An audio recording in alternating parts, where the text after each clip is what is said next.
Ассаламу алейкум. Добрый вечер. Приветствую всех. С вами снова я, Орти Аслан, на канале Реалити. Сегодня 23 апреля 2021 года, 21:31 по Берлину, соответственно 22:31 по Джохару. Друзья, рад всех приветствовать. Скажите, как звук? Я подключил свой микрофон заново. Как дела со звуком? Картинка вроде нормальная.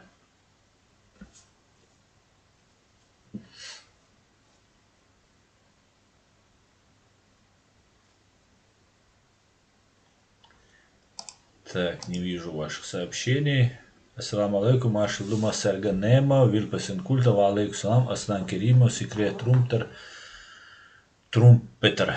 Звук, картинка, все отлично. Все, Юля, спасибо. Аслан Лорс, ассаламу алейкум, Одинокий волк, Ва алейкум салам, Вараматулла, Ва визендель вокон эллар диа бусалнах, Кафирос чумел, بيخي نوچك انت يعرنان ودايماش باخ ربنا يا قل يا ربنا قبش مرغي باتا دال شامسك ناغ ملحيز بوچان قل يا ربنا دا نيس بوا только кафировс المعيه غاسقش العيه потому что цу кафировар чубех кончула цу бай анчарилла дух غاسقش баян и кафиров из غاسقيو تا разницел швать. Из Гаскиу. Тащу, шаирша. Так, пойдемте дальше. Амзат Гилау, алейкум ассалам, Амзат Машволь. Звук Ликюбой, Вильбас. Ну, отлично тогда. Сейчас, когда я буду включать видео, будем тоже смотреть, как со звуком, потому что я тут обычно ничего не трогаю. Так, Вильбас. Так. Ночью, ассаламу алейкум, Сюрдик Хил, Сюрдик Юэль, Марнаш Обал дуэль. Ва алейкум ассалам, Дейрейс Хуэль, Шу дуэль Марнаш Обал, дуэль ночью, Марнаш Обал. Только что я залил видео новое на нашем канале. Очередной паспорт ушел в помойное ведро, в мусорку. Его порвал чеченец. Вы видели это видео, оно есть у меня на канале. Вы можете его будете еще раз посмотреть.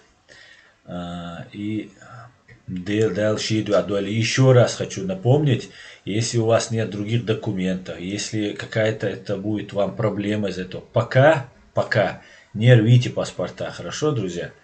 То рвите только те, которые уже все окончательно и бесповоротно, короче, ушли в этот небытие. Так, Заза Гамаджоба, Гамарджос, Гамаджоба Аслан, Гамаджоба, аудитория канала. Приветствую тебя, Заза. Так, задавайте ваши вопросы, друзья. А перед нашим началом нашего стрима, я бы хотел вам показать видео с места взрыва в Чехии. Был взорван склад с оружием, амуницией, с оружием, с боеприпасами. Провели этот террористический акт против страны НАТО российские фашисты, российские террористы. И если кого-то русские называют, фашисты из России называют там националистами, фашистами, то это они сами такими являются. Если они кого-то называют террористами, то они ими сами являются. Вот кого бы как они ни назвали, именно они проецируют, как верно заметил Шнырь Путин, когда его обозвали убийцей, он сказал, тот как обзывается, тот так и называется. Вот именно их это и касается. Вот они именно те, как они кого-то называют. Они называли нашего законно избранного голосованием чеченского народа Аслана Масхадова террористом. Кто выбирает Масхадова, выбирает войну и так далее. Хотя именно Масхадов протягивал руку мира и пытался договориться с этими фашистами. Но фашисты недоговороспособны. Они понимают только язык силы. Поэтому давайте посмотрим сейчас это видео. И я напоминаю, Чехия является страной, членом НАТО. То есть атака совершена на военный объект. Конечно же, как нам сообщают, база, на которой располагался этот склад, это раньше советская, чехословацкая база, была военная база. Теперь она чешская, и одна часть принадлежала именно военным чешским, другая часть сдавалась под склады. И там же и хранились все эти боеприпасы, амуниция и так далее. Все это взрыв был в 2014 году, видимо, для того, чтобы это оружие не пошло на помощь Украине. Они говорят про Сирию, но мы им не верим, что русские говорят, или вбросы такие делают. Поэтому мы сами должны как-то додумывать, да и следствие чешское, я думаю, разберется в этом вопросе. Но факт остается фактом. Нападение совершено на страну-члена НАТО. Объявит, уже об этом они заявили, официальные власти Чехии официально заявили, что нападение было совершено российскими террористами, путинскими фашистами. Теперь мы посмотрим, что сделает страна НАТО и вообще блок Альянс, Североатлантический альянс, военный блок НАТО. Посмотрим, что они сделают. Давайте посмотрим новости с Радио Свобода, и потом уже можно будет дальше обсуждать эту тему. И заодно скажите мне, друзья, как со звуком. Россия и Чехия обменялись дипломатическими демаршами в связи с данными чешской разведки о взрыве склада оружия в 2014 году. Чешские власти, ссылаясь на данные разведки, заявили, что к взрыву причастны российские спецслужбы и выслали 18 российских дипломатов.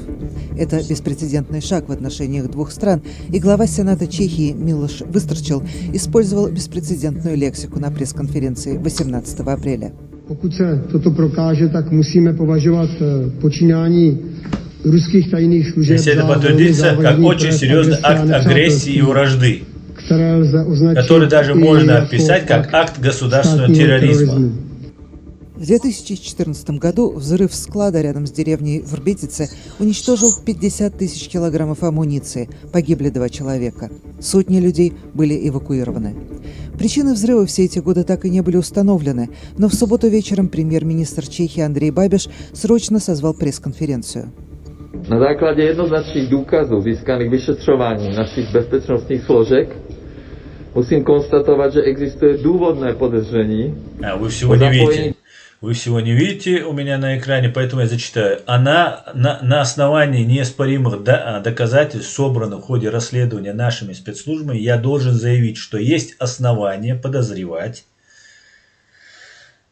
Так, одну секунду. Я себя выведу на экран, чтобы вы меня тоже видели. Есть основания подозревать. Это говорит Андрей Бабиш, премьер-министр Чехии, 17 апреля 2021 года. Участие офицеров российской военной разведки, секретной части ГРУ во взрыве склада боеприпасов в Врбетице в 2014 году. Это те же самые офицеры, которых Великобритания обвиняет в совершении нападения на бывшего двойного агента Сергея Скрипаля и его дочь в городе Солсбери в 2018 году. В нападении было использовано нервно-паралитическое вещество «Новичок». Чешская полиция выдала ордер на арест 2 подозреваемых российских агентов. Их лица хорошо знакомы по ордеру на арест, который выдала Великобритания после атаки в Солсбери. Офицеров этой части ГРУ также обвиняют в попытке убийства болгарского торговца оружием Емельяна Гебрева. Они нанесли яд на ручку его автомобиля в 2015 году. Болгарские власти обвинили офицера ГРУ в попытке убийства, но потом прекратили расследование. Чешские СМИ пишут, что Гебрев был покупателем оружия на складе в Врбетице и планировал продать его Украине. Министр внутренних дел Ян Хамачек заявил 18 апреля, что Чехия в этом вопросе ведет совместную работу с Болгарией. В воскресных ток-шоу большинство оппозиционных партий Чехии поддержали действия правительства. Но законодатель от коммунистической партии Лео Лузер заявил, что доказательств пока не предъявлено. Что происходит? Это раздуто медиа, но информации нет. Ну, как обычно, консервы русские заступаются за своих. 20 чешских дипломатов. Представитель МИД России Мария Захарова назвала это чешскими фокусами. США, Великобритания, НАТО поддержали действия чешских властей. В ночь на 18 апреля забор российского посольства в Праге облили кетчупом, символизирующим кровь жертв взрыва. 7 человек задержаны. Обвинения против российских спецслужб вызвали в Чехии волну негодования. Это самый серьезный кризис в отношениях двух стран со времен падения коммунизма.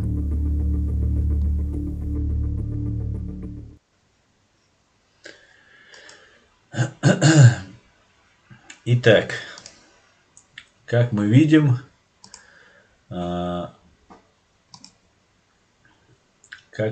Россия атакует уже без стеснения, в наглую страну НАТО, нападает, взрывает. 2 человека погибло в Чехии в 2014 году. Расследование только вот сейчас это подтвердило, что именно это Россия совершила это нападение. Но, короче говоря, это то, о чем предупреждал Джохар Дудаев. Давайте посмотрим, о чем говорил Джохар Дудаев.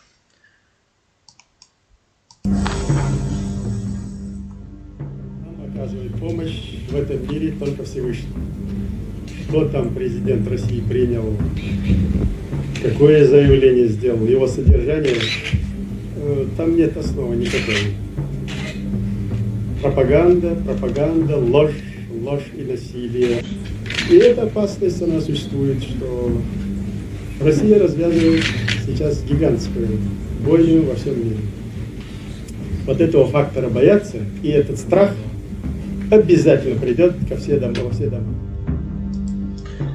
И бесспорно этот страх уже пришел во все дома. Я лично не сомневаюсь, что коронавирус, который распространяется, это тоже дело рук российских фашистов. Также Джохар Дудаев говорил о том, что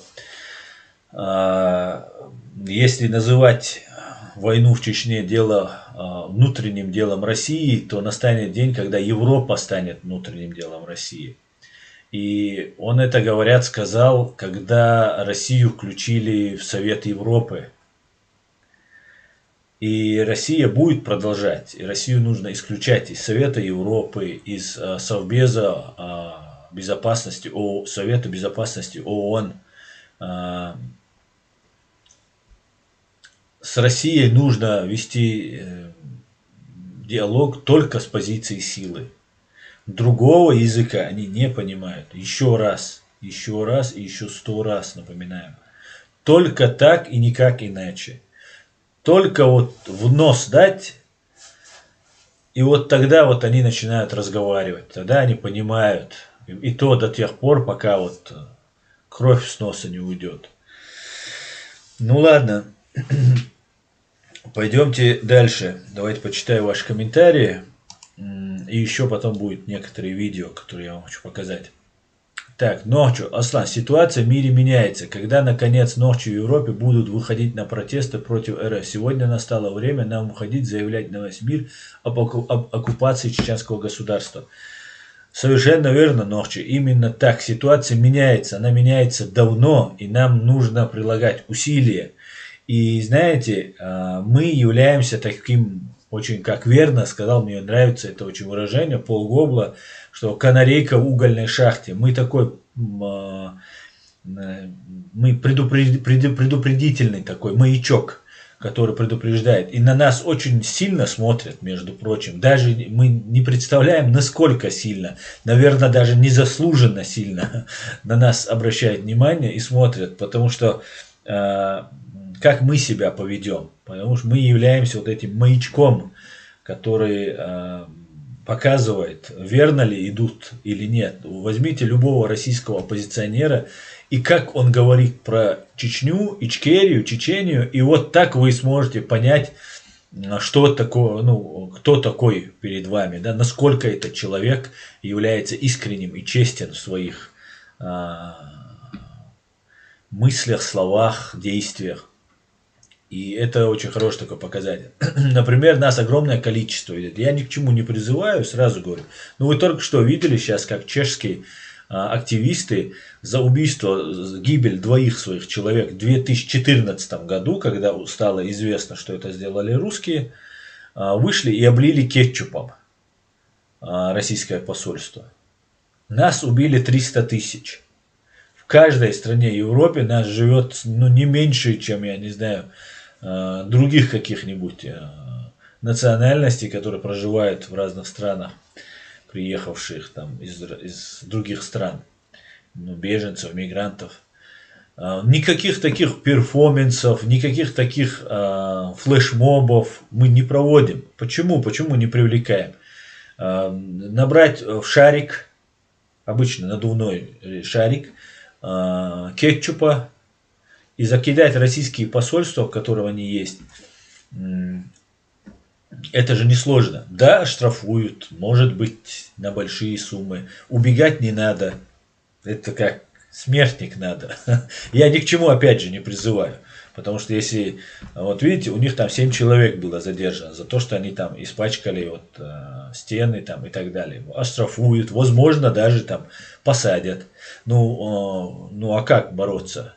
Опять же, я ни к чему не призываю. Пока я сам этого не сделаю, я ни к чему призывать не буду. Ну, кроме этого есть. Например, можно взять какой-нибудь старый ненужный велосипед и отнести его к российскому посольству. И подарить им этот велосипед. А еще лучше пристегнуть его тросиком к их воротам или к забору к их, и сделать фото или видео. Они же велосипеды воруют. Представьте, с дипломатическими паспортами в Страсбурге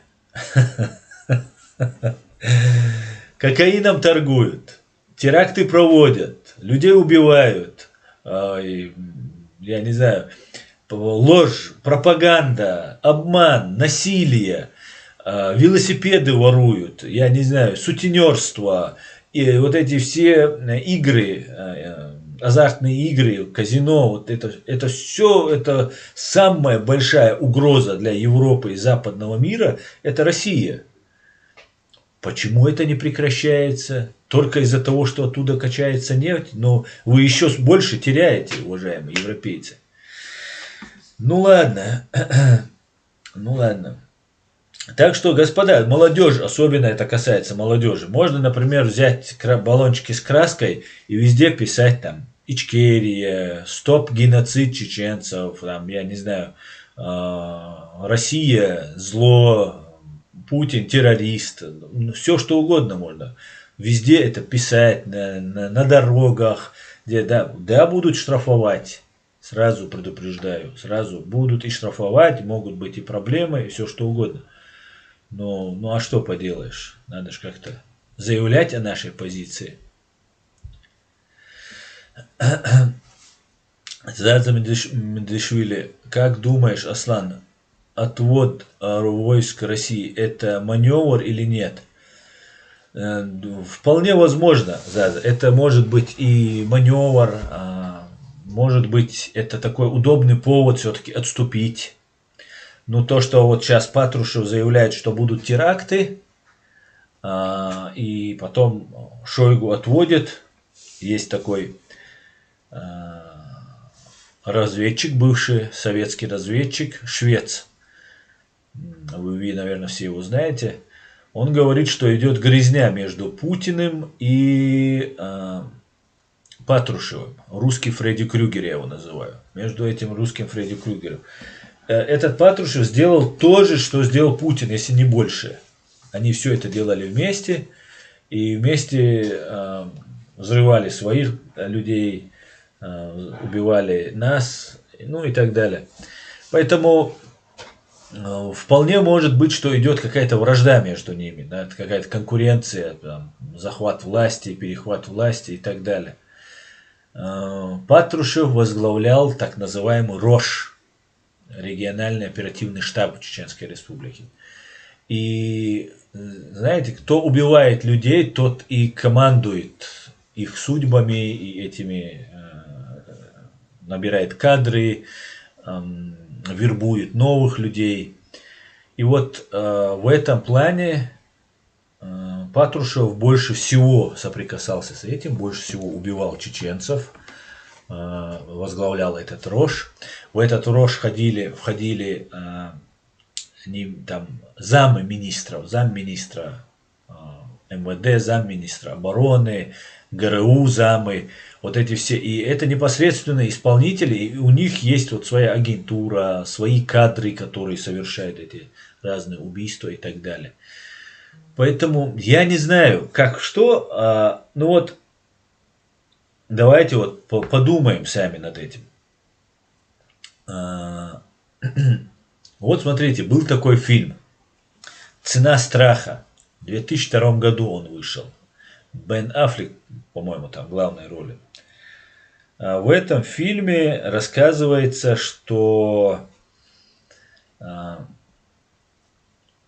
Россия совершила, 2002 год, прошу заметить, Россия совершила удары по Грозному новичком в 2003 году. Ну, не по Грозному, по-моему, по Грозному они там говорят, по Джагару. Новичком. Еще в 2002 этот новичок не так известен. Уже в этом американском фильме, в 2002 году он уже фигурирует. И там показывается, что совершили удар по этим новичкам. И вот в этот момент, видимо, вся отсылка идет там к Патрушеву там, и так далее. Видели вы этот фильм? Скажите, кто видел. И как бы Путин не в курсе. Там Смирнов, по-моему, тогда президент какой-то военный захватил там власть в России там, и так далее. И вот он как бы нанес, ну, Россия нанесла в Чечне вот этот удар новичком. И вроде бы там все ужасно, надо что-то делать, как-то разбираться, так все ужасно. И Бен Аффлек играет какого-то там эксперта, такого среднестатистического там в правительстве, что ли, где-то, да, или в Белом доме. И он говорит, что это не Смирнов нанес этот удар, а это сделали генералы, так как Смирнов-то такой не пойдет, там, и так далее. И, ну, вот весь фильм разворачивается на этом. И как бы этот Смирнов говорит, что да, это я нанес этот удар по этому городу, убил там людей этим новичком. Признает сам на выступлении своем, признает. Хотя вот Бен Аффлек, там, этот какой-то эксперт, он как бы утверждает, что нет, он американский эксперт, он утверждает, что нет, это Смирнов на такое не пойдет, и так далее, и так далее. Да, фильм «Цена страха», совершенно верно, Джохар Дудаев. И потом этот Смирнов выходит с этой конференции, где он там на трибуне выступает и говорит, или в Государственной Думе, что ли, он там говорит, что да, это мы нанесли этот удар. Потом они выходят, заходят в лифт, и его помощник говорит, вот вы же, зачем вы сказали, что это вы сделали, вы же этого не делали. И этот Смирнов, ну, президент России, говорит, лучше быть в наше время, в нашем положении, лучше быть убийцей, чем показать, что ты не контролируешь все, не контролируешь ситуацию. Короче говоря, этим фильмом, фактически этот фильм оправдывает Путина, эти убийства, и что это он не виноват в этом. И вот может быть приблизительно такая ситуация, что Путин как бы пытается противостоять каким-то группам, например, как говорит Швец, это может быть Патрушев. И реально, Патрушев был его начальником, еще когда они были КГБшниками. Потом этот Патрушев все эти 20 лет, 21 год рядом с Путиным. Патрушев именно тот, который говорил про Рязанский сахар, что это были учения, значит непосредственным исполнителем, непосредственным организатором этих терактов был Патрушев, в этом нет ни малейшего сомнения. И знаете, когда вот парень, как его фамилия, Типсуркаев, что ли, помните, был парень, которого вот из этой ФСБшной российского адата был их модератором в этой группе. Его они там, как бы, имитацию сесть на бутылку была такая тема. И сразу кто выступил? Первый, кто выступил. Правильно, Магомед Даудов по кличке, раньше по кличке Лорд, теперь уже по кличке Бутылкин. И это говорит о том, что именно Лорд, этот Бутылкин, занимался вот этой темой, задерживал его, вот это видео делал и так далее. Ну, или же это ведет к нему. Поэтому очень сейчас сложно говорить. Я просто пытаюсь разобраться в этой ситуации, поэтому так долго отвечаю на твой вопрос, Заза. Трудно разобраться во всем этом, но Россия может как нанести удар, также и отступить просто. Просто взять и сказать, ну раз Байден с нами вышел на связь, есть отмазка, именно же для этого Байден и позвонил. Да, с одной стороны, конечно же, это очень плохо, что Байден позвонил и как бы опять легитимизировал этого террориста Путина. С другой стороны, я бы не хотел бы, чтобы еще украинцев еще больше гибло. Я очень не хотел бы. Поэтому как бы это такое дело, когда очень сложно здесь оценить. С другой стороны, как только эти войска отойдут, если они отойдут, они нападут. Украина могла бы зайти и забрать и Донецк, и Луганск, и Крым. И рано или поздно им это придется сделать. И они это могут сделать, самое интересное. Не знаю, почему это сдерживают. Только язык силы эти фашисты понимают, только так с ними можно разговаривать.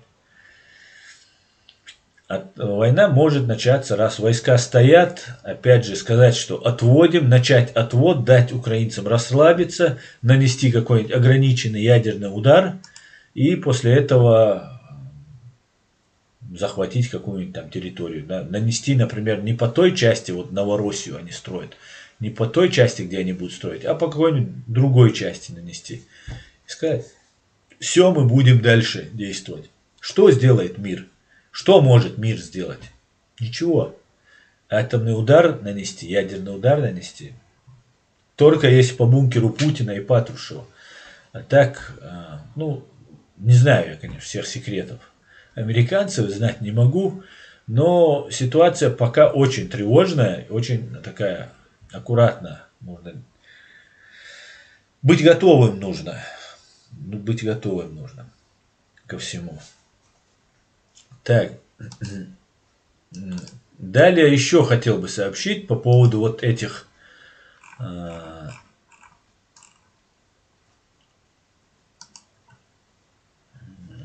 этого взрыва, который произошел в Чехии. Всем известно, что Чехия выслала всех дипломатов. Вот, 5 человек, по-моему, там сторож остался, еще кто-то. 5 человек осталось, остальных все выслали. И правильно сделали. Вообще нужно прекратить полностью все дипломатические отношения. Всем странам НАТО, всем странам Евросоюза немедленно просто нужно прекратить. Ведь это же не первый взрыв в Чехии.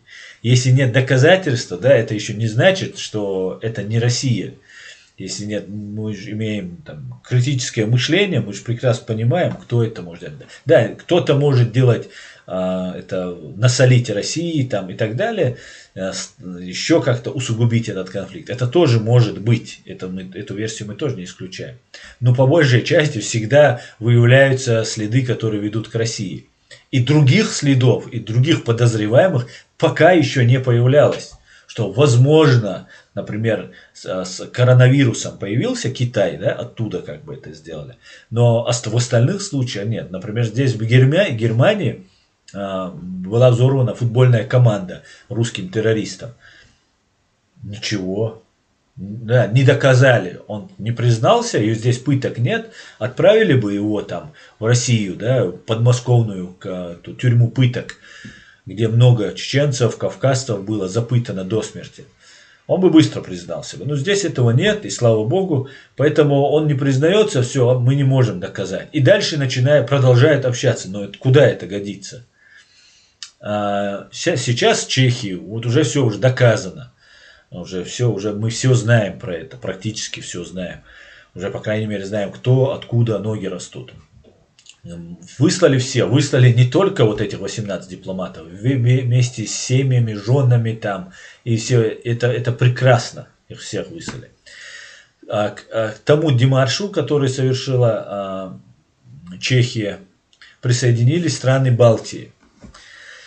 Латвия, Литва, Эстония выразили поддержку Чехии в дипломатическом конфликте с Россией и вслед за Прагой решили выслать сотрудников российской дипмиссии. Во-первых, не совсем это дипломатический конфликт, это вообще-то уже абсолютно прямой государственный терроризм. Это нападение на страну НАТО. Не обязательно надо пересекать там, я не знаю, с автоматом в руке эту границу, чтобы это призналось как нападение на страну. Тем более известно, что вот эти ГРУшные террористы, они спокойно пересекли границу, и только они это сделали вот не открытое нападение, не открытое вторжение. Что будет делать НАТО? Вообще готовы ли они к этому? Ну ладно. Литва, Латвия, Эстония выслали также. Страны Балтии в знак солидарности с Чехией в дипломатическом конфликте с Россией решили выслать российских дипломатов. Латвия объявила персоной нон-грата одного сотрудника посольства в Риге, сообщил в пятницу 23 февраля в своем микроблоге Twitter министр иностранных дел страны Эдгар Ринкевич.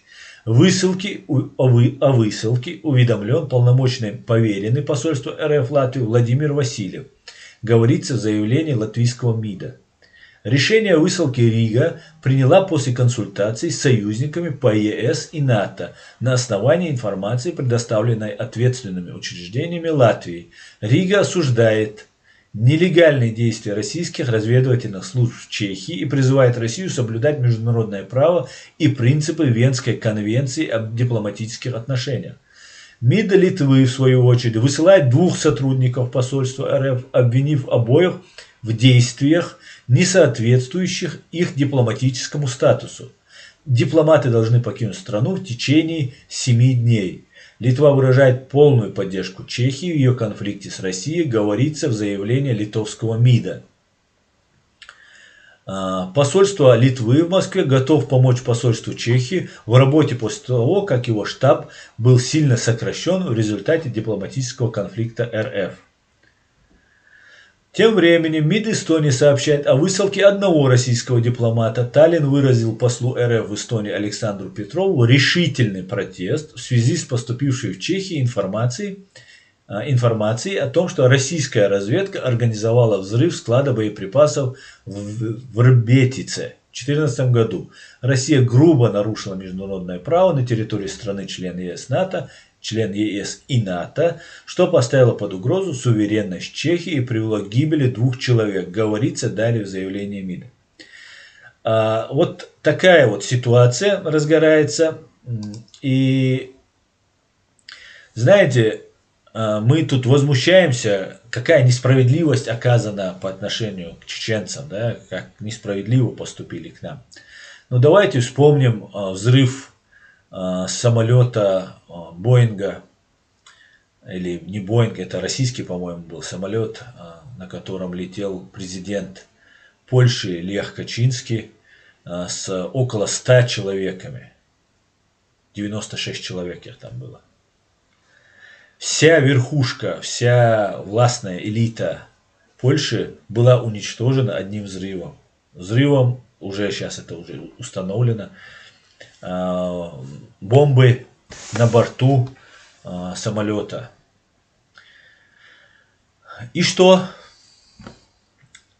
Второе лицо в Польше выступил, есть видео в Ютубе, сказал, что мы хотим, говорит, мы хотим знать правду и войну, или хотим не знать правду. Представьте, это позорище, позорище просто. Вот как боятся эту Россию. Вот почему эта Россия так нагло себя ведет. Она прекрасно знает, что ее боятся. Ну и, конечно же, есть агентура. А Польша ведь тоже член НАТО. На территории Польши стоит натовская база. 2 миллиарда Польша потратила на оборудование, на создание. Небогатая Польша потратила 2 миллиарда долларов или евро, чтобы установить эту базу и чтобы американцы туда пришли.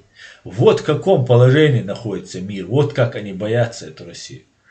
Теракты проводятся, травят новичками, полониями. Помните, в Англии, Великобритании был убит Литвиненко, и сотни людей отравились. Ядерный теракт совершен.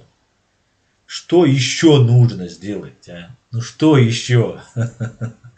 Я не понимаю просто. У меня логика откуда? Для чего эти огромные деньги тратятся? На НАТО, на разные вот эти спецслужбы. Ну, разве бизнес, разве финансовая составляющая, она может быть важнее национальных интересов безопасности страны? Но вся элита Польши была уничтожена. Вся на тот период, которая летела в этом самолете. Жена погибла у президента. И ничего. И ничего не сделали. Невероятно, невероятно. Не хватает достойных мужей, не хватает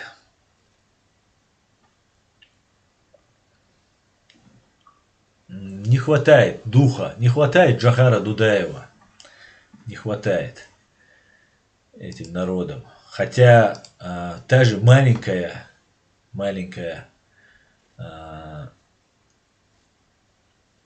Эстония, Литва, Латвия, которые поддерживали нас, которые поддерживали сейчас всю Европу, говорят открыто, смело, почему им хватает этого мужества, а и большим странам его не хватает. Давайте я вам покажу еще одно видео про Джохара Дудаева, тоже очень интересно.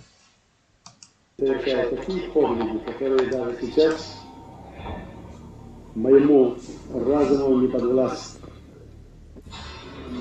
Планы были такие, что разделаться с Чечней и дали в Крым. Есть у меня документальные свидетельства, что в Крыму заготовлены подобный сценарий. И так, разрастая очаги и дальше. Если это не остановит мировое сообщество сейчас, и прежде всего внутри России взорвавшихся политиканов, авантюристов, не привлекут их к уголовной ответственности и не будут судимы, внимание, дальнейшее разрастание гигантских размеров пожаров народоубийства уже не остановит. Но не приостановила. В Крыму еще будет бойня. Украина еще схлестнется с Россией на непримиримых. В отношении чеченцев считают, можно все. Любую ложь, любое насилие, любую провокацию, любую агрессию, что чеченцев можно просто убивать.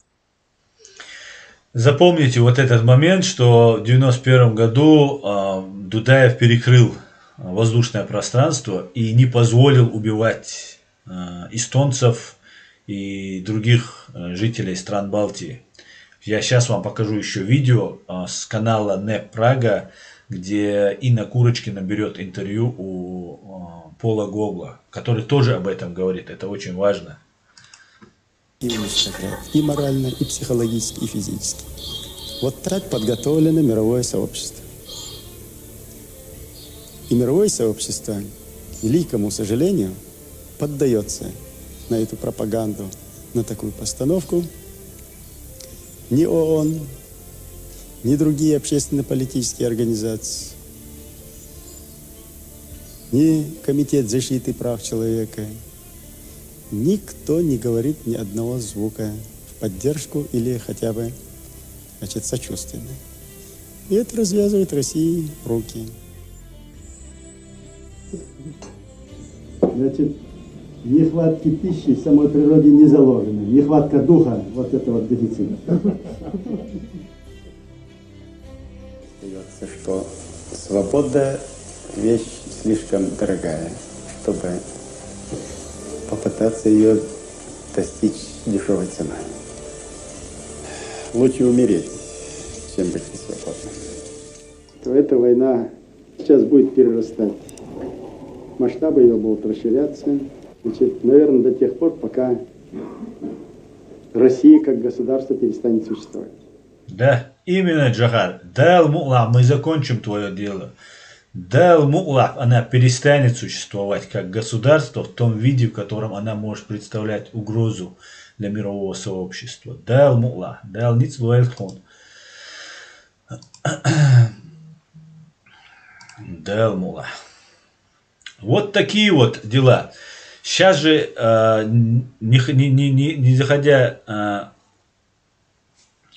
не заходя далеко, не уходя далеко, я хотел бы показать именно вот этот момент, где Пол Гобл на канале НЭП Прага, общаясь с Инной Курочкиной, говорит про Джахара.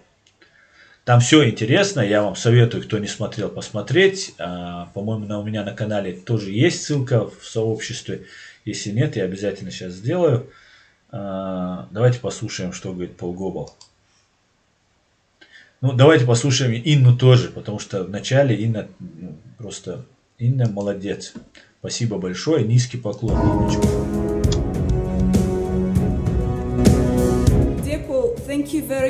Дорогой Пол, огромное спасибо за то, что согласились поучаствовать в этом разговоре. И в первую очередь я бы хотела обозначить свою позицию. Я выступаю не в качестве жертвы путинского режима.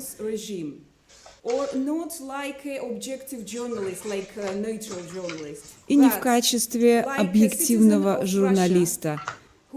Я выступаю как гражданин России, который прекрасно отдает себе отчет в том, что моя страна – это страна-агрессор, которая принесла много горя другим народам и странам.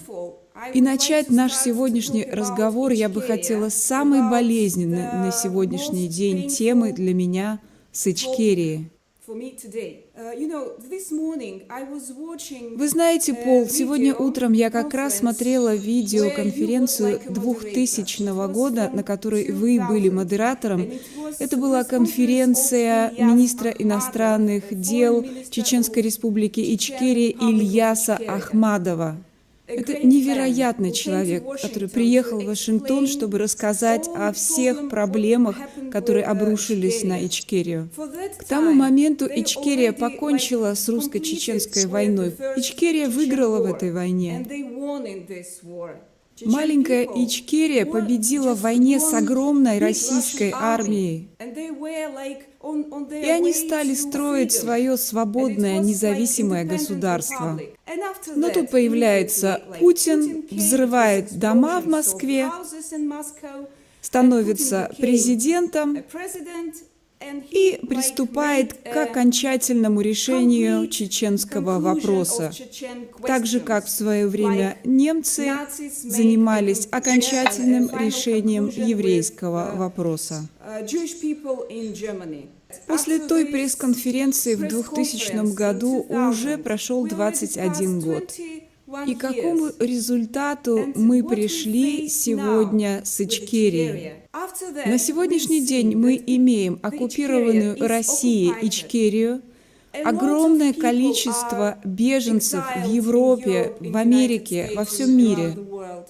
300 тысяч чеченцев убито моей страной, Россией.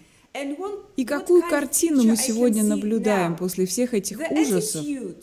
Что зачастую отношение к чеченцам во всем мире не как к жертвам, но как к террористам.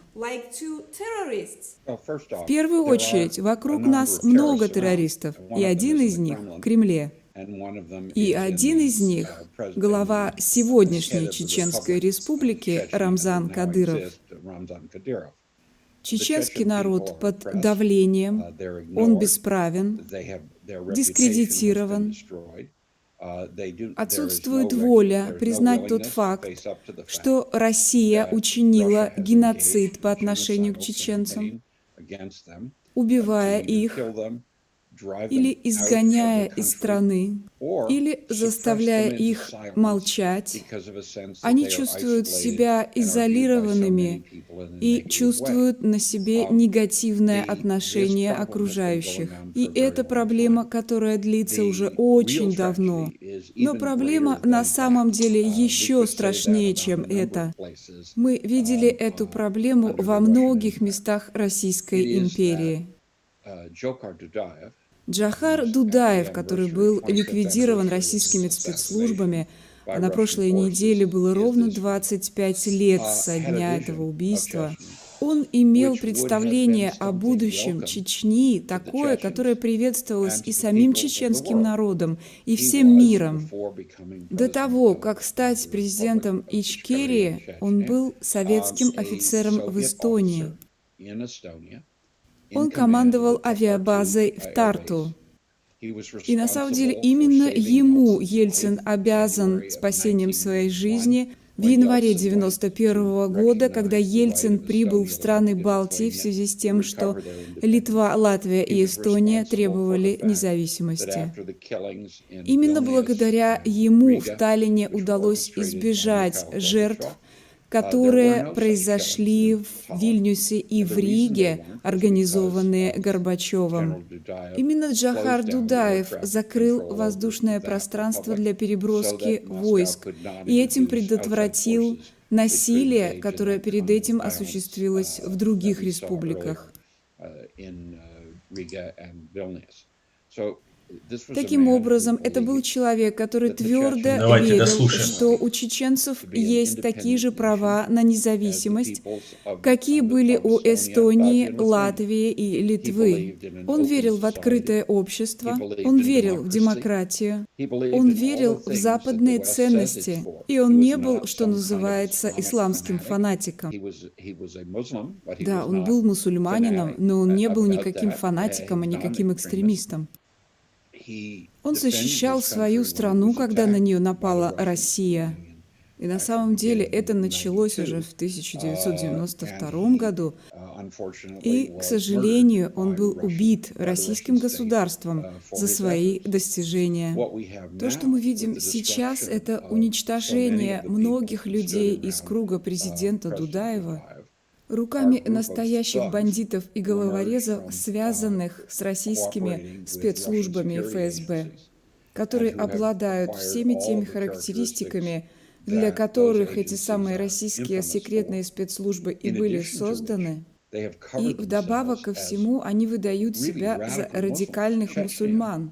Чечня при Кадырове — это в значительной степени больше исламское государство со свирепыми законами Ближнего Востока до такой степени, что и представить этого было невозможно. И из-за отсутствия настойчивости Запада потребовать у России прекратить атаки или соблюдение Хасавюртовских соглашений, ситуация стала катастрофической не только для чеченского народа, но и для всех народов Российской Федерации.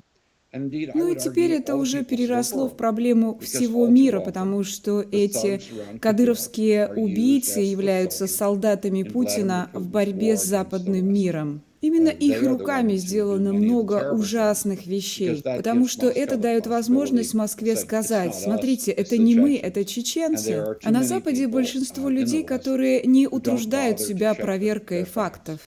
А кроме московских источников, у нас никого нет, откуда бы мы получали информацию. Нет объективных журналистов, которые базировались бы на Северном Кавказе. Что западные журналисты и что западные дипломаты Они все в Москве. И уже российское правительство заботится и предпринимает экстраординарные меры, чтобы эти журналисты и дипломаты видели и слышали то, что им нужно. Я часто говорю, что, конечно, можно освещать Израиль из Дамаска, но это не самая блестящая идея. Можно, конечно, освещать Чечню из Москвы, но это такая же дурная затея. Именно по этой причине большинство людей на Западе имеют мнение о чеченцах и о чеченском конфликте, сформированное никем иным, но врагами Чечни. Как мы можем... Полностью интервью можете увидеть на канале НЭП Прага Инны и Андрея Курочкина. Здесь очень верно, просто абсолютно все верно говорит Пол Гобл. Нас сделали таким пугалом для всего мира. И мы должны что-то предпринимать, и мы будем предпринимать, и мы не позволим испортить, запятнать наше доброе имя. Будем продолжать, да, Алмула. Все будет Ичкерия, да, Алмула. Так, давайте перейдем к вашим вопросам. И, кстати, смотрите, Джохар не позволил убивать эстонцев. И я думаю, это послужило не только освобождением там Эстонии, но и всех 3 стран Балтии, благодаря смелости, решительности Джохара Дудаева. Ведь любой и русский генерал мог также поступить. Да? В той же Грузии, тот же грузинский генерал или там русский генерал, который там находился тогда, тоже мог отказаться выполнять приказ. И не убивали бы тогда грузинов в 1989 году. Потом в 1992 году, когда устроили геноцид осетин, тоже мог появиться какой-нибудь генерал, но не появлялись. И дело не только в одном Путине, тогда Путин еще был никем. Дело в этом имперском фашизме, который является частью скреп русского мира. Ну да ладно, главное мы все понимаем.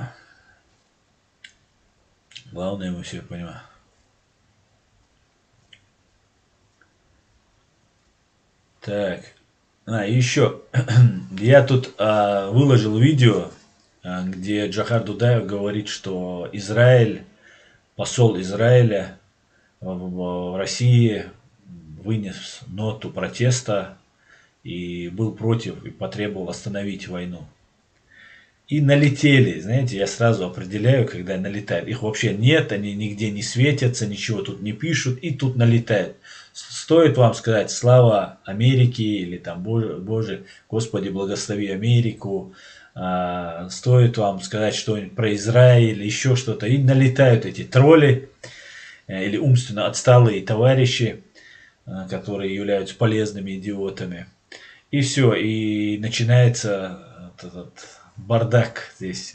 И некоторые я удалил, такие откровенные, а некоторые я оставил. Пусть будет, чтобы видели вот этих людей, которые налетают. Мы должны понимать еще раз, что у нас нет никого в этом мире врагов. Никого, кроме фашистской России. Нормальная демократическая Россия, и она нам не враг. Вот фашистская Россия, да, она нам враг и была на протяжении 4 веков и продолжает ее оставаться. Нормальная, цивилизованная, демократичная, соблюдающая международное право Россия, да, мы с ней будем жить по соседству и не называть ее врагом, когда мы подпишем новый договор о мире с ней и так далее. Но до тех пор Россия является врагом. И только она является врагом. И здесь, у меня сейчас в комментариях кто-то пишет, там, Путин ваш враг или Россия. Путин это вообще один человек. Путин сам ничего не может. Враг России, тут кавказец, он с кавказским именем там что-то пишет. Ну, это ну, просто позорище. Человек с кавказским именем, если это на самом деле дагестанец, там, по-моему, дагестанское имя было. Ну, позорище просто, позорище. Ну, раб. Про таких Дудаев сказал, раб, не стремящийся выйти из-под рабства, заслуживает двойного рабства. Поэтому надо этих людей определять, и когда настанет время свободы, как раз украинцы, помните, смеялись, стебались над тем и говорили, что им по 2 раба обещали. Можно будет этих рабов отправить в Украину, пускай убирают там во дворе, на полях работают, раз так хотят быть рабами. Отправим их в Украину к нацистам-фашистам бандеровским. Так, давайте почитаю ваши комментарии. Маждат Асан, как четко и внятно изложил Глобал, так и есть, мой респект. Да, Маждат, абсолютно точно. Мне вообще нравится, как Пол Глобал говорит. Просто это мудрейший человек, опытнейший человек. Говорит все всегда точно, акценты расставляет. Молодец, конечно, молодец. Нам повезло, что он у нас был, есть нашим другом. Я надеюсь, дай Бог ему много лет жизни. Еще мы в свободной Чечне вместе с ним встретимся. Да, Алмула. Зазам Джедашвили. Аслан, я хочу объявить войну Америку и потом сдаться американцам, чтобы американцы поставили военные базы в Грузии. Да, кстати говоря, это хорошая идея. 2 миллиарда, как полякам, тратить не придется на базу, пускай американцы сами ставят. Сперва объявляешь войну, да, вот мы вам сейчас покажем, все, они стягиваются, заходят и сразу белый флаг. Фриман Антипутинец. Андрей Пьянковский. Русский мир – это ледяная пустыня, по которой бродит лихой человек, но уже не с топором, а ядерной бомбой. Так точно. Наш враг – все имперцы в России, говорит Шульдамак. Да.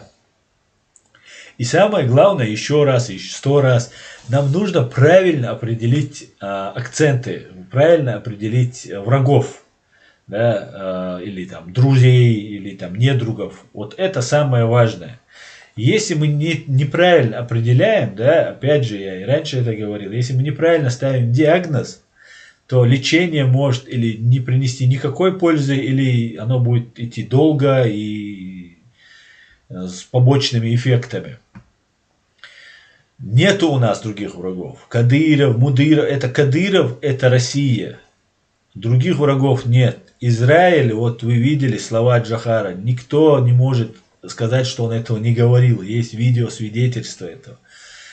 Никто не может. Евреи об этом, между прочим, не кричат. И каждый раз в грудь себя не бьют. Мы ноту заявляли и так далее. Да, они сделали все, что могли. Они воевать за нас не будут там и так далее. Но могли же сделать и арабские страны. Могла сделать та же Турция, которая не делала этого. Ну вот, что есть, то есть. И мы должны понимать, что американцы, евреи, немцы, французы, европейцы, они нам не враги. И мы не... Была война, которая там для установления там религии на земле какую-то вели раньше войны. Сейчас этих войн мы не ведем. Мы все 100% чеченцы мусульмане. Мы должны просто созидать, развиваться, жить.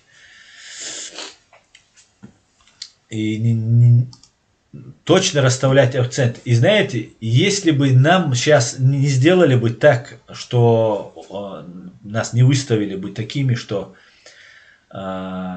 мы там исламисты, там террористы, какая-то угроза для мира и так далее, нам бы не надо было бы сейчас там доказывать, что евреи нам не враги, там американцы нам не враги, кричать.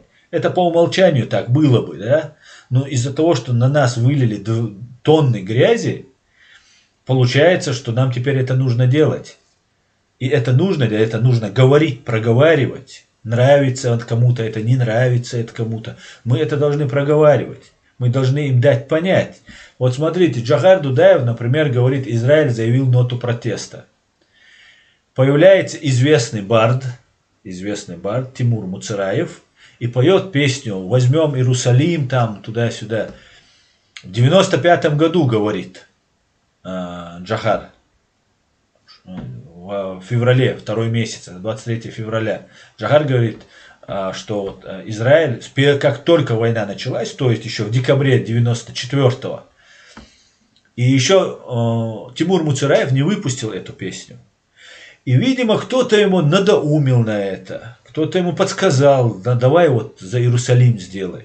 И все, что делать евреям? Давайте себя поставим на место евреев.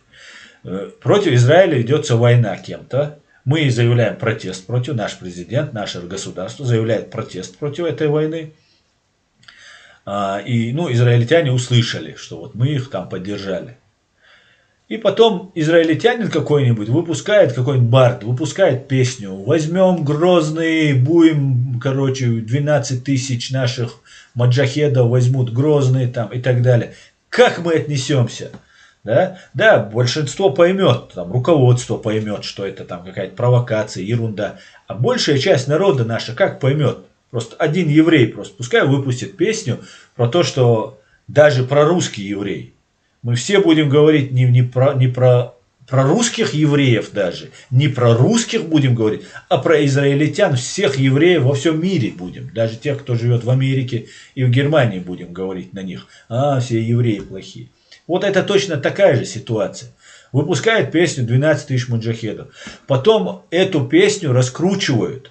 Эти его песни, этого Тимура Муцераева, слушают даже сами оккупанты у нас в Чечне. Я не говорю, что Тимур Муцераев является каким-то засланным казачком и так далее. Но его могли использовать, ему можно было сказать. Вот увидели русские спецслужбы интервью Джохара Дудаева, где он говорит, что Израиль за нас заступился. Все, ни в коем случае, у них мысль в голове, ни в коем случае нельзя дать, чтобы они стали теперь сблизились, подружились. То есть Израиль и Чечения. Ведь самые договороспособные в моей жизни, которые я встречаю, это евреи. Они держат слово, они ответственны и прагматичны. И всегда к нам, и у нас очень много вещей схожих, да с многими народами у нас очень много схожих вещей. И выпускается эта песня, и все, и все евреи думают, и тот же посол, наверное, думает, хотя он-то, наверное, понимает это все. Но когда чеченцы крутят эту песню, там русские эту песню крутят, то получается, что он думает, зачем тогда мы заявляли ноту протеста? Они завтра, как только освободятся, соберут 12 тысяч и отправят их на Израиль. Потому что чеченцы слушают эти песни и поддерживают. Да, песни хорошие, голос хороший, такой патриотично поднимающий дух, там у него много разных песен. Но для чего была вот именно эта песня? Почему эта песня не про 12 тысяч маджахедов, которые будут на Москву? Хотя такие тоже у него были, но на Москву я что-то не видел. Что вот там плачет там солдат, там мама забери меня, там такие песни. Не все, правда, я его песни помню, может какая-то была. Но при чем здесь вообще Израиль? Непонятно. Вот такие вещи на нас годами. Представьте, уже 25-20 лет этой песни. Больше 20 лет. И вот эти песни, они распространялись, это пропаганда. И теперь вот нам, вам, мне, нам всем приходится доказывать, что мы не такие, что мы не верблюды, что нас обманули. И мы будем доказывать до Аллаха.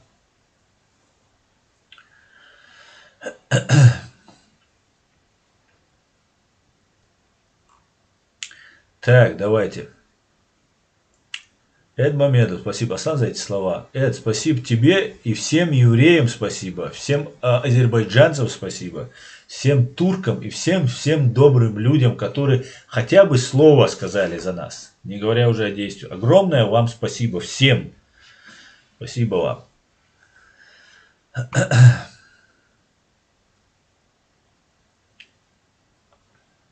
Р-350. Аслан, по поводу вопроса, заданного в ПАСЕ Гончаренко. Задал вопрос Меркель о Путине, он убийца. Да, я видел этот вопрос. Да, Гончаренко молодец, конечно. Молодец.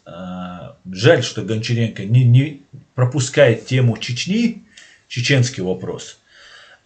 И это, я не могу это объяснить, когда люди этот вопрос пропускают.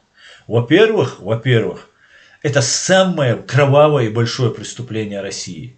Все преступления, которые совершены вот в этой демократичной, так называемой демократической России, они меньше по масштабу, по количеству жертв, по нарушениям международного права, международных конвенций, всех вместе взятых других преступлений. Но об этом упорно умалчивают. Да, я понимаю, что это российские какие-нибудь там либералы, там другие, третьи умалчивают. Потому что они являются как прямыми, так и косвенными соучастниками этих преступлений. Но я не понимаю, когда молчат об этом украинцы. Тот же Гончаренко. Тот же ОМ-ТВ, например, есть такой канал. Невероятно просто. Они рассказывают, что Крым это Украина, что Донецк, Луганск это Украина, но они забывают, и не забывают, они прямо говорят у себя на канале, что Чечня это часть России, там Россия наводила конституционный порядок у себя в стране. Да пошли вы все, хочется мне им сказать. Кто они как? Не пособники нашего геноцида, если они так себя ведут. А если они просто молчат, да, Гончаренко не говорил, конечно, никогда, что Чечня часть России. Но мы вот на моем канале, на канале НЭК Прага с Андреем Курочкиным раскладывали полностью, документы приводили. Эти наши видео запрещены на территории России. Понимаете, насколько это важно? Слово Ичкерия как важно. Это очень-очень важно.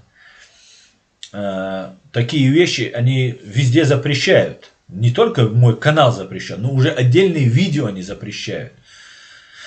И я некоторые даже вам не выкладываю в сообществе, что вот это видео запрещено. Но их у меня вот систематически одно за одним они запрещают. И должны об этом говорить. Украинцы должны говорить, грузины должны говорить. Что бы ни думали, как бы не было, тем более украинцам. Украинцам сейчас это просто нужно любой ценой выжить, победить в этой войне. Вот такая вот ситуация. Так, Чечня не Россия. Вай цандина витнамш эрбехкар махкар цандес мабах цаэлер. Вай цандина вай цандина витнамш эрбехкар махкар цандес мабах цаэлер. Да, кстати говоря, инти вы дичем хазадатис, но бады дича хинстол хала Чечня не Россия. Вай карат ахумадатига. Это делала оккупационная власть. И вай эрдахча датсвай цандома. Так, давайте я перемотаю. Так, Джохар Дудаев напоминает, ставьте лайки и подписывайтесь на канал Реалити. Распространяйте наши видео в социальных сетях. Давайте ссылку, пускай как можно больше людей увидят реальность. Как найти? Вот реально, у меня в голове не укладывается. Если для Аллаха важна жизнь одного мусульманина, зачем даже Каба, факт, то зачем воевать и умирать за одну мечеть? Не факт. Насчет Кадырова Global прав. Любой сомалиец или эфиоп позавидует сегодняшнему шариату Чечне. Сом зударш мажвахецен. Сом зударш мажвахецен. Кана можете они дозан думать шейшедега. Так, Фриман Антипутинец. У Запада в руках есть безотказное оружие. Была бы охота им воспользоваться. Дети, жены и родственники вертухаев. Если Запад не будет бездействовать, а возьмет эту нечисть в заложники, то может быть толк. Не то чтобы в заложники, но можно просто все это арестовать у них. Просто нарушать слишком закон, наверное, Запад не пойдет. Но и зато можно вообще много что можно сделать. Почему Запад не делает, почему Америка не делает. Много здесь вещей, которые не так просто делаются. Мы все это понимаем, конечно же. Но при всем при этом как-то нужно что-то делать более серьезно. Ну, я думаю, серьезно все делается, и взрыв вот этот в Чехии, и многое чего, все накапливается. И конец, вот Пол Гоббл в этом же интервью говорит, что без сомнения, что конец России неизбежен. Да, мула. Ну, Джохара слова всегда практически все, нету, по крайней мере, ничего того, что не сбывалось у него. И страх пришел в каждый дом, и на Крым напали, на Украину напали.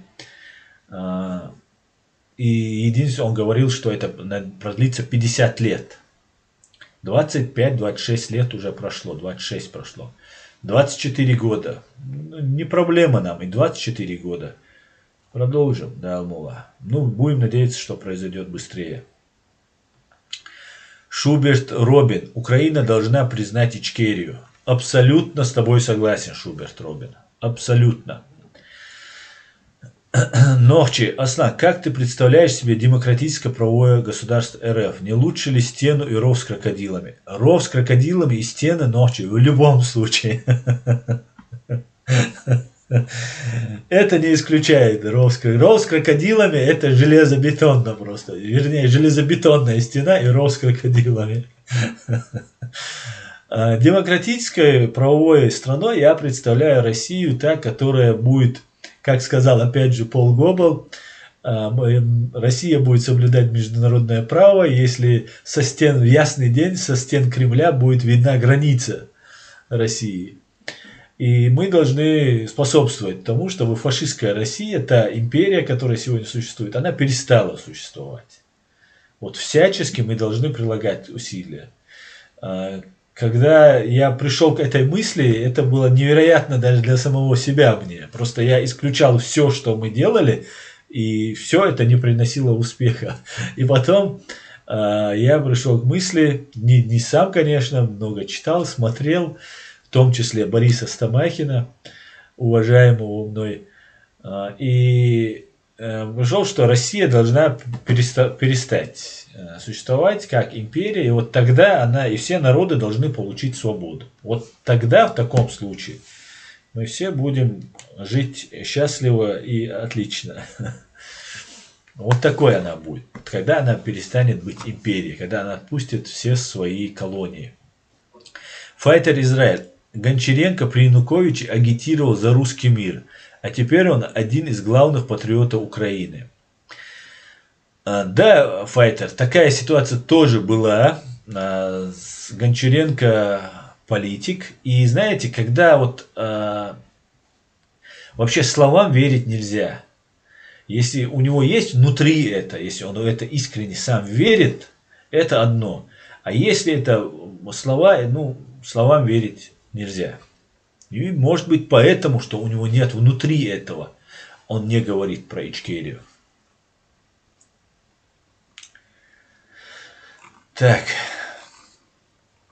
Как найти? Асан, ты уже не первый раз читаешь мои комменты с ошибками. Будь добр читать внимательно. Мегарду. Где я прочитал с ошибками? Вроде я правильно прочитал.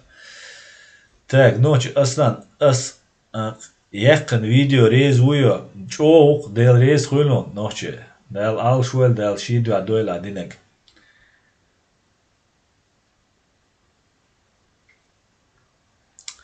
Так, Шультамак, да какая-то часть песен Муцураева, который написал не он сам, но все известные песни написал он сам. Это мне сказал его близкий друг.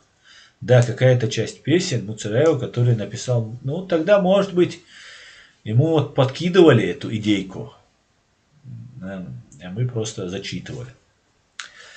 Так, ИРИ Ичкерия. Надо сделать так, чтобы США приняли, что чеченцы геноцидный народ, как евреи и армяне. Это сильно помогло бы. Надо. Поможешь? Так, салам, говорит радио Аматеор. Салам, радио. Айронмен, Аслан, почему мне непонятно, Украина, Литва, Латвия, Эстония, Грузия, Молдова возьмут и не признают суверенитет Ичкерии. Что за фигня? не знаю, почему не признают. Может, проводится мало работы. Я вообще считаю, что наше правительство мало проводит работы по этому поводу. Один Ахмед Закаев там выступает, дает интервью, и больше как бы работы мы как таковой не видим. Видим, вот сейчас национальный трибунал создали, который, ну, мне кажется, просто дискредитация самим назначением руководителем этого. Ну, посмотрим, что будет. Еще размазывание всего по историческим вехам, там, какую-то войну. Там, одно дело, да, можно ознакомить, что историческая война, но надо сосредоточиться конкретно. Ну, посмотрим, что из этого выйдет. Я в это не особо верю, конечно. И работы ведется очень мало. Но я могу сказать, что нас там уважают. Когда Ахмед Закаев со своими товарищами ездил в Литву, в Вильнюс, когда они зашли, их пригласили в Сейм, в парламент, и когда они туда вошли, депутаты встали и стоя им аплодировали. Они были там почетными гостями, их пригласили на сессию, и им аплодировали. Нас уважают, особенно в странах Балтии, и это благодаря Джохару Дудаеву в первую очередь, конечно же. И мы это должны помнить, мы должны также уважать и быть благодарны странам Балтии, Литве, Латвии, Эстонии. И будем дальше делать. Ну, должна вестись какая-то работа. Должна вестись работа, мы должны добиваться чего-то. Но, видите, пока еще не знаю, с чем это связано. Не знаю. И в нас вина тоже, наша вина тоже есть. Ее тоже не нужно сбрасывать. Одно дело, что мы говорим, что мы пребываем в пропаганде. Другое дело, что мы поддерживаем всячески эту пропаганду. И ведем себя не очень правильно. Но, опять же, нужно быть более снисходительно к нашему положению. Нужно быть некоторым. Я так считаю. Так. Фриман Антипудинец. Да, на кирзача слишком много налипло субстанций. Тяжелая у предателей задача вылизывать их. Радио Аматеора. Ичкерия будет Вильной. Дай бог, радио. Спасибо. Аслан Лорс. Аслан. Посол Варитиш Израиля. Сунсан Буалах Цанина Дик Цахар Иба. Но это не ко мне, Аслан Лорс. Это не ко мне. Адам Польша. Годами Вайтя беш бин буалбуи. Вайтя беш буалбуи, чтобы для всех ночи это террористы. Аллах видит все, и мы же повернулись боком все, и мы же повернулся боком вся эта ложь. Ну и путь Бац и путь Ахмад Хаджи Цун Далил. Так, ассаламу алейкум всем из Франции. Джимейл Пойер. Алейкум салам. Франция, приветствую тебя. Радио, я украинец, давно вызнаю Ичкерию. Спасибо, слава Украине. Так, подлость и мерзость России, куда ни глянь, уже счет теряешь таким делам. Никто уже даже не старается хотя бы видимость правосудия создать, говорит Фриман Антипутинизм. Так, я перемотаю, друзья. Хамзат Гилаев. Аслан, и туркш уаматтау бир джоухарс нах яцал. Мы воюем и шьем им юбки муэр. Элер, зацепит, это Жагарс, да, оларк. И вот смотрите, адзгаск штяне логарицу юхметк. Це логар. Искал ли Джохар, лебезил он перед ними, пытался ли он с ними договориться? Не пытался. Говорил четко, как есть. И он установил свое государство, наше государство. И он прямо говорил, как-то какие-то службы, не знаю кто там, по-моему, Пакистан, что ли, сказал, что мы будем вам показывать помощь, там, ну, типа, негласно будем оказывать помощь. И Джохар сказал, негласно мы вам можем оказать помощь, не нужна нам такая помощь, и отказался от этой помощи. Точно так же, ацраскштяне бихш бомегардац, лоуз бомегардац, раска айдал дюцас, царцяне и умш магит мегардац, Тяндан. Ижа иш, хаз хабаршич. Та вообще да дац. Уэнте агиноцидина. Уэнте агиноцидина. Все. Цути радул дадишту. Шай бехти лоте целоц. Бехти лоч бати, пшел вон. Бехти лоч буй, тогда мы с тобой разговариваем. Тогда ты для нас человек. Если ты не признаешь геноцид над нами, твоей страной совершенный, тогда пшел вон. Тогда ты тот, кто это совершил, этот геноцид. И что есть артидек. Так, давайте почитаем.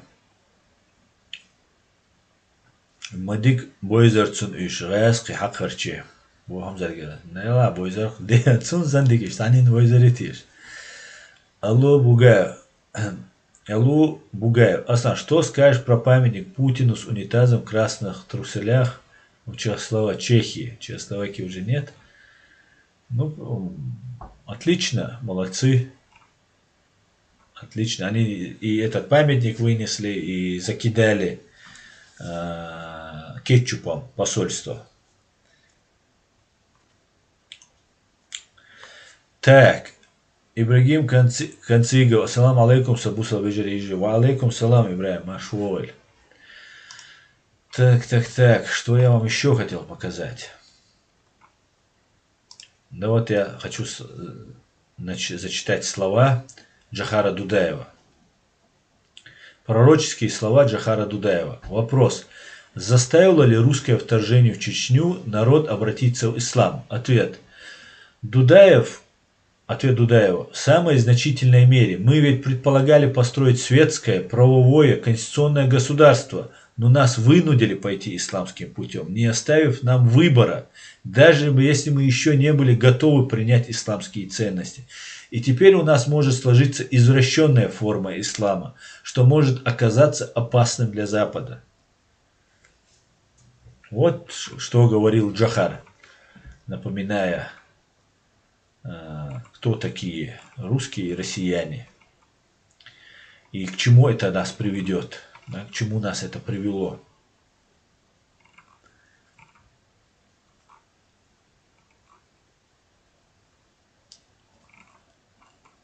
Так. Россия объявила 10 сотрудников американского посольства персонами нон-грата. Заместителю посла США в России Барту Горману вручена нота об объявлении персонами нон-грата 10 сотрудников американского посольства в Москве, сообщает агентство Интерфакс со ссылкой на Министерство иностранных дел РФ. Дипломатам предписано покинуть территорию России до конца дня 21 мая. Напомним, что администрация президента Джо Байдена недавно ввела ряд санкций в отношении России в ответ на вмешательство в прошлогодние выборы в США, кибератаки, запугивание Украины и другие злонамеренные действия. Говорит, сообщает нам Голос Америки. Так, и раз мы сегодня говорим о Дудаеве, я еще хотел бы вам показать видео Дудаева. Давайте посмотрим одну минутку это видео. Это очень интересно. Оно на чеченском языке, я потом переведу вам.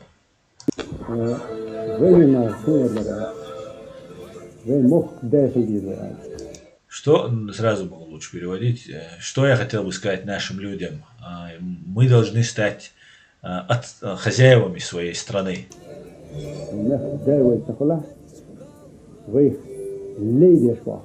Если мы не будем хозяевами своей страны, из нас делают рабов.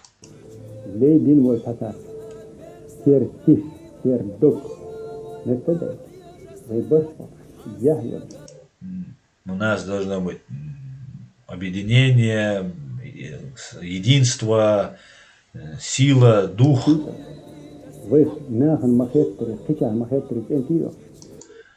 Чтобы были теми, кто нас окружающие, какими нас и считают, быть теми, кем мы есть.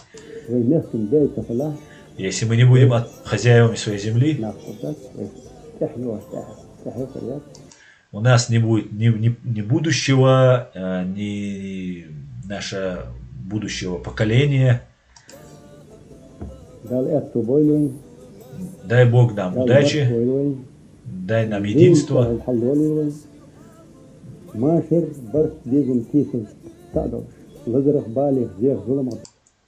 Ну, перечисляет всего хорошего, что там единство, доверие, без болезней, без ничего. Дай Бог огради нас от плохого. Аминь. Конечно же, Джохар Дудаев все прекрасно видел, понимал и знал, куда идет. Вот когда ты знаешь, куда идешь, когда ты все это подготавливаешь к тому, то и воевать несложно, и дела делать несложно. Он подвел это к тому, что мы смогли построить свое государство, отстоять это государство. Построили они его, и потом мы смогли его отстоять. Благодаря вот этому великому человеку.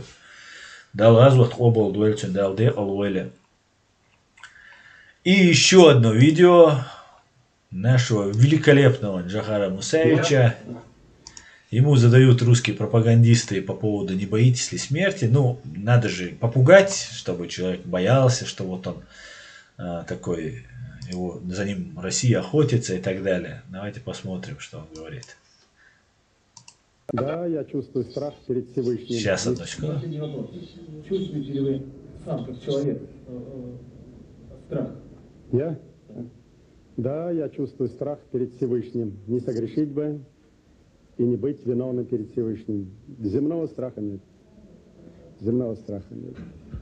Я готовлюсь встретиться с Всевышним с чистой совестью и незапачканным мундиром.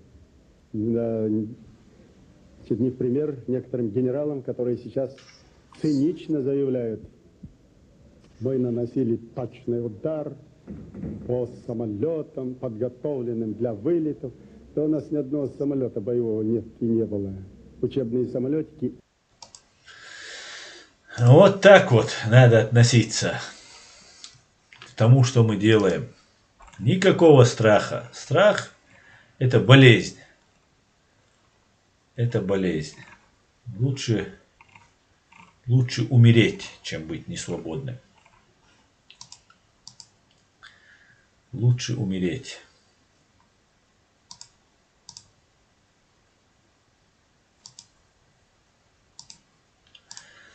Так, одну минутку, друзья.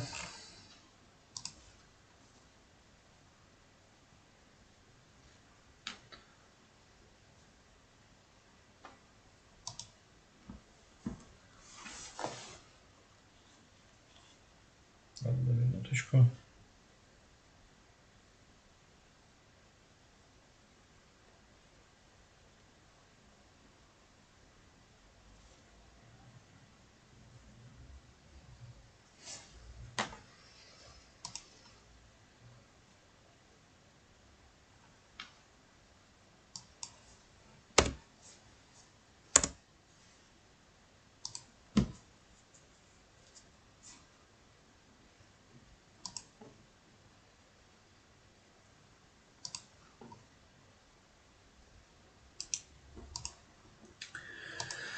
Так, наш стрим подходит к концу.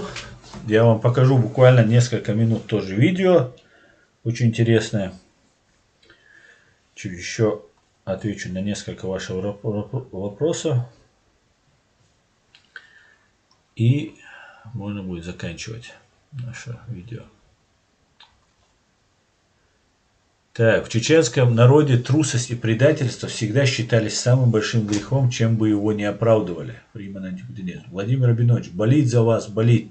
Я помню, как тогда нас пугали чеченцами каждой новости. Дикая пропаганда была против вас. Не поддавайтесь радикализму, как бы не был велик соблазн. Ну, радикализм, конечно, спасибо, Владимир. Радикализм, конечно, это большая угроза, и соблазн, знаешь, ну как бы, может, это слово здесь не совсем подходит, потому что когда людей ставят на грань выживания, когда убили всю семью, люди идут на отчаянный шаг. Об этом говорил Пол Гоббл, кстати, об этом говорил же и Джохар Дудаев. И мы оказались в таких тисках оказались. Ну, слава Богу, мы разбираемся, не совсем, не все разбираемся. Слава Богу, мы выкарабкаемся. Бывало и похуже, как говорится. Вот такие вот дела. А так, конечно, спасибо, Владимир Рабинович, спасибо за поддержку.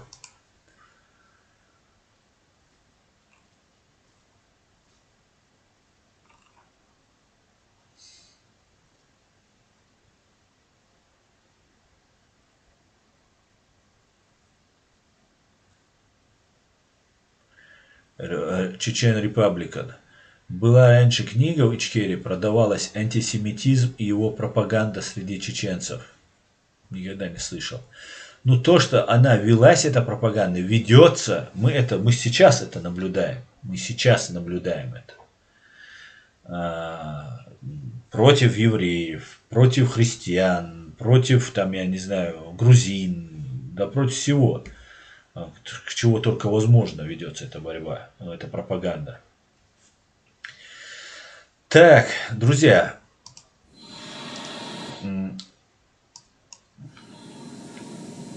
наше время истекло. Я вам сейчас хочу показать видео. Видео называется Introduction Stretch. И оно буквально 2 минутки. На этом я свой стрим заканчиваю. Прочитав вот одно сообщение последнее, которое мне здесь написал Иса Медаев. Наши предки, которые воевали под предводительством шейха Мансура, предпочитали смерть, чем покориться неверным. Если ты подразумеваешь русских оккупантов, то они абсолютно неверны. И никому мы не покоримся. Никому. Если мы говорим, что мы соблюдаем международное право и готовы его соблюдать, это значит, что мы готовы соблюдать то, что соблюдает весь мир. Мы не хотим стать ни штатом Америки, ни штатом Германии, ни штатом еще кого-либо. Мы хотим жить свободно на своей стране, соблюдая закон, который установлен во всем мире и соблюдается всеми странами в этом мире. Это называется международное право.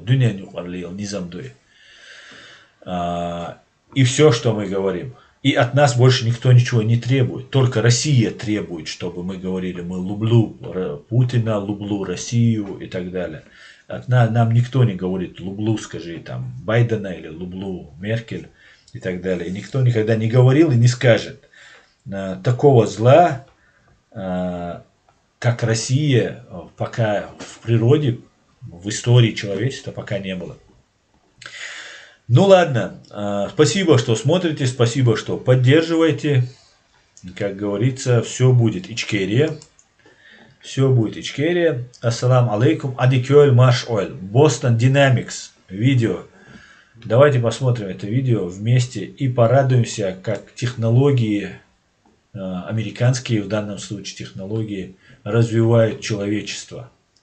Всего самого хорошего. Адикёль маш ойл вежери.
Вот на таковом уровне находится, посмотрите, человечество просто, чтобы понимать, куда нам двигаться, как нам двигаться, развиваться. Настанет время, когда уже люди не будут воевать сами, будут воевать роботы. И они не будут заканчиваться. Их можно, Boston Dynamics, их можно будет воспроизводить, в отличие от человека, которого нужно там 20 лет, чтобы вырастить. Робот можно будет сделать там за 2 дня или за день и так далее. Да и воевать это не наша тема. Мы только защищаемся. Мы никогда не вели оккупационных войск, завоевательных войн, оккупационных войн. И впредь не будем. Все, спасибо всем, спасибо, что смотрите. Все будет Ичкерия. Щек дамадол.